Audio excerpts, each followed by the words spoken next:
કોળી સમાજ અને ઠાકોર સમાજ પર જે વિવાદાસ્પદ નિવેદન આપ્યું રાજુબાપુએ, તેને લઈને ભાજપ નેતા અલ્પેશ ઠાકોર હવે મેદાને આવ્યા છે। અલ્પેશ ઠાકોર કહી રહ્યા છે કે રાજુબાપુનું મોઢું કાળું કરશે ઠાકોર સમાજ। તો અમારા એડિટર ગોપી ઘાંગર સાથે અલ્પેશ ઠાકોરે શું વાતચીત કરી તે સાંભળીએ। આપણી સાથે અત્યારે અલ્પેશ ઠાકોર જોડાઈ ગયા છે। અલ્પેશભાઈ, કથાકાર રાજુબાપુએ જે પ્રકારે નિવેદન કર્યું છે ઠાકોર સમાજને લઈને, ઠાકોર કોળી સમાજને લઈને, આપનું શું કહેવું છે? આવા નિવેદનો તો 100% એને બખોડવા લાયક જ હોય છે, પરંતુ ગોપીબેન, કથાકાર કોને કહેવાય? જે ધર્મની વાત કરે, જે સંસ્કારની વાત કરે, ભગવાને જે જીવન જીવ્યા છે, ભગવાનના જીવનના ચરિત્રને આપણી સમક્ષ મૂકી અને એક પરિવારને કેવી રીતે સુખી કરાય, આપણે કેવી રીતે સુખી થઈએ, સાચું ધર્મનું આચરણ કરીએ, જીવ દયા પ્રેમ કરુણામાં માનીએ, એ પ્રકારનું ધર્મનું અને સંસ્કારોનું સિંચન કરવાનું કામ કથાકારોનું છે। કથા એટલે વ્યાસપીઠ ઉપરથી જયારે કોઈ શબ્દો બોલાય છે ત્યારે બ્રહ્મ વાક્ય હોય છે, અને વ્યાસપીઠ એટલે એટલી પવિત્ર જગ્યા છે કે વ્યાસપીઠની સામે ઉભા રહીને પણ બોલવાનો મોકો મળે તો માણસ ધન્યતા અનુભવતો હોય છે, પરંતુ વ્યાસપીઠ ઉપર રહી અને આ પ્રકારનું નિવેદન આપવું હું માનું છું દુર્ભાગ્યપૂર્ણ છે। કોઈ જાતિનો ઇજારો નથી, સંસ્કાર એ કોઈ જાતિનો ઇજારો નથી, સંસ્કાર એ કોઈ પણ વ્યક્તિમાં આવે। એક બાપના 2 દીકરા હોય તો એક વાલ્મીકી હોય છે અને એક વાલિયો હોય છે, એટલે સંસ્કાર એ કોઈ વ્યક્તિ કોઈ જાતિનો ઇજારો નથી। એમણે જે કંઈ નિવેદન કર્યું છે કોઈ એક બનાવને ટાંકીને, તો હું પણ સામે એમને કહું છું કે જયારે મુસ્લિમો આપણી હિન્દુઓની દીકરીઓને લઈ જાય છે, મુસ્લિમો હિન્દુઓની દીકરીઓ સાથે જે પ્રકારનો વ્યવહાર કરે છે, ત્યારે લવ જેહાદમાં કેમ ચૂપ છો? ત્યારે કેમ કઈ નથી બોલતા? એટલે આ પ્રકારના નિવેદનો હું એવું માનું છું હિન્દુ સંસ્કૃતિ, હિન્દુ સમાજને તોડવાનું આ નિવેદન છે। અલ્પેશભાઈ, આપ આમની વિરુદ્ધ કોઈ કાર્યવાહી કરશો? એટલે અમે 100% કરીશું, પરંતુ એમણે માફી તરત માંગી અને માફી પણ એમણે, મને લાગે છે કે એમણે ભાવથી અને પેલું આવેશમાં બોલી ગયા એવું લાગે છે, પરંતુ ગોપીબેન, મને એ થાય કે કયા જમાનામાં જીવીએ છીએ આપણે? આ એ હિન્દુ સંસ્કૃતિ છે કે જેને ઘણું બધું આપ્યું છે। ગુજરાત અને આ દેશમાં અનેક સમાજોનું યોગદાન છે। ક્ષત્રિય સમાજ હોય તેને પણ અનેક બલિદાનો આપ્યા છે, પાટીદાર સમાજે એ વ્યાપાર શીખવાડ્યો છે, જૈન સમાજે લોકો માટે પોતાનો ભંડાર ખુલ્લો મૂકી દીધેલો છે, દલિત સમાજે પણ ઘણી આહુતિ આપી છે, આદિવાસીઓ પણ ઘણું બધું આપ્યું છે, વિશ્વકર્માએ આ ગુજરાતને ઘણું બધું આપ્યું છે, તમામ સમાજોએ કંઈક ને કંઈક આપ્યું છે। ઠાકોર સમાજે પણ પોતાની આહુતિને પોતાના પાળિયા આપ્યા છે, કોળી સમાજે પણ ઘણું બધું આપ્યું છે। કયા સમાજોની વાત કરું મને કહો? ગુજરાતમાં તમામ સમાજો, માલધારી સમાજો, રબારી આહિર કે અમારો ભરવાડ સમાજ, દરેક સમાજો કંઈક ને કંઈક આપ્યું છે। ત્યારે કોઈ એક વ્યક્તિ કોઈ એક સમાજને પોતાનો એક વ્યક્તિગત અનુભવને લઈ અને આખા સમાજને ટાર્ગેટ કરે, હું એવું માનું છું ગુજરાતને તોડવાનું, હિન્દુ સંસ્કૃતિ, હિન્દુ સમાજને તોડવાનું ષડયંત્ર છે। આવા લોકોને ક્યારે કથાકાર કહેવાનો અધિકાર નથી, ને આવા લોકોને કથાનું પાઠન કરવા પણ કોઈ ના આવે। જો ઘણી વાર કોઈ વખત આવા લોકોને સાંભળવા કેમ જાય છે કોઈ, પણ એમને ખબર જ ના આવે કે વ્યાસપીઠ ઉપરથી જેને એવું માને છે કે આ સાધુ છે અને સાધુ એ સાચી વાત કરે, સાધુ એ કોઈ જાતિનો નથી હોતો અને શ્રોતા પણ કોઈ જાતિનો નથી હોતો, અને એ જ જગ્યાએ વ્યાસપીઠ ઉપરથી કોઈ આ પ્રકારની વાત મૂકે ત્યારે સ્વાભાવિક છે કે બધાને દુઃખ થતું હોય છે। 100% કાર્યવાહી પણ કરીશું, અને હું તો લોકોને કહું છું કે આવા લોકોથી દૂર રહો। આપણે હિન્દુ સમાજને તોડવાનું ષડયંત્ર છે।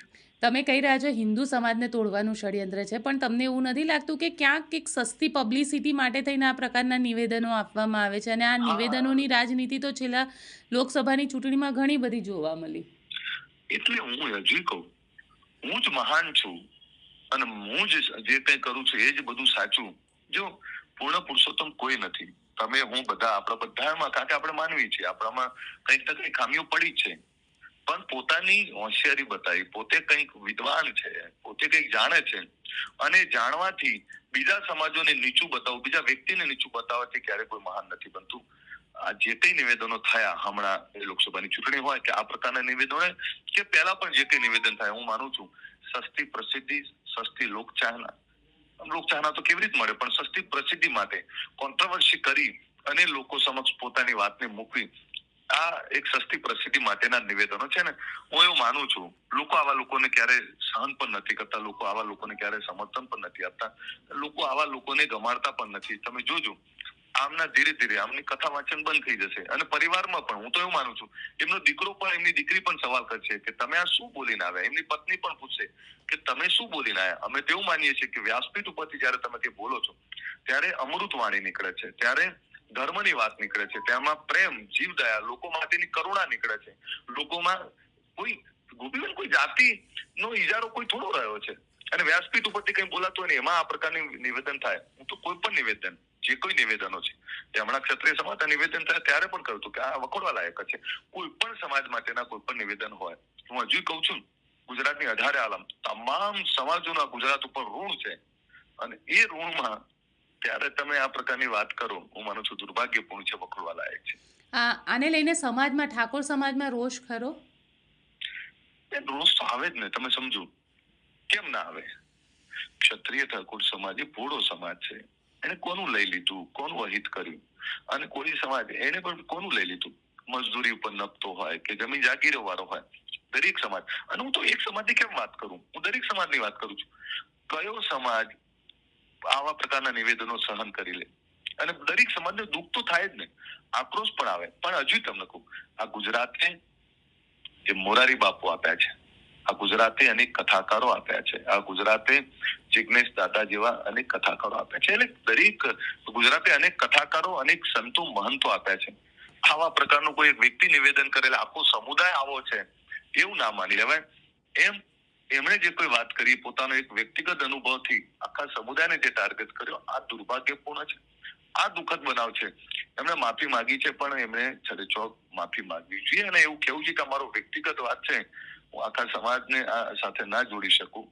અને અમે પણ તમામ જગ્યાએ આના માટે નાનો મોટો જે કંઈ એમને દંડ થાય એ પ્રકારની કાયદેસર કાર્યવાહી માટે પણ એક આવેદન, એક એફઆઈઆર થાય એ પ્રકારનું કરવાના છે. કારણ કે તમે ક્યાંક એવું નિવેદન પણ આપ્યું કે રાજુ બાપુનું મોં કાળું કરીશું. એ તો કરવું પડે, એનું કારણ છે. કથાકાર એટલે કોણ?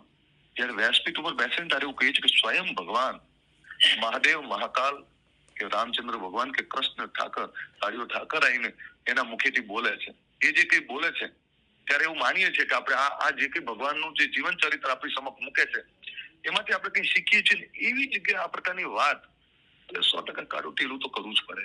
તો જ ખબર પડે કે, અને આ નહીં, કોઈ પણ બીજા સમાજો માટે કોઈ પણ વ્યક્તિ, અલ્પેશ ઠાકોરને અધિકાર નથી કે કોઈ પણ સમાજ માટે કોઈ પણ ઘસાતું બોલે.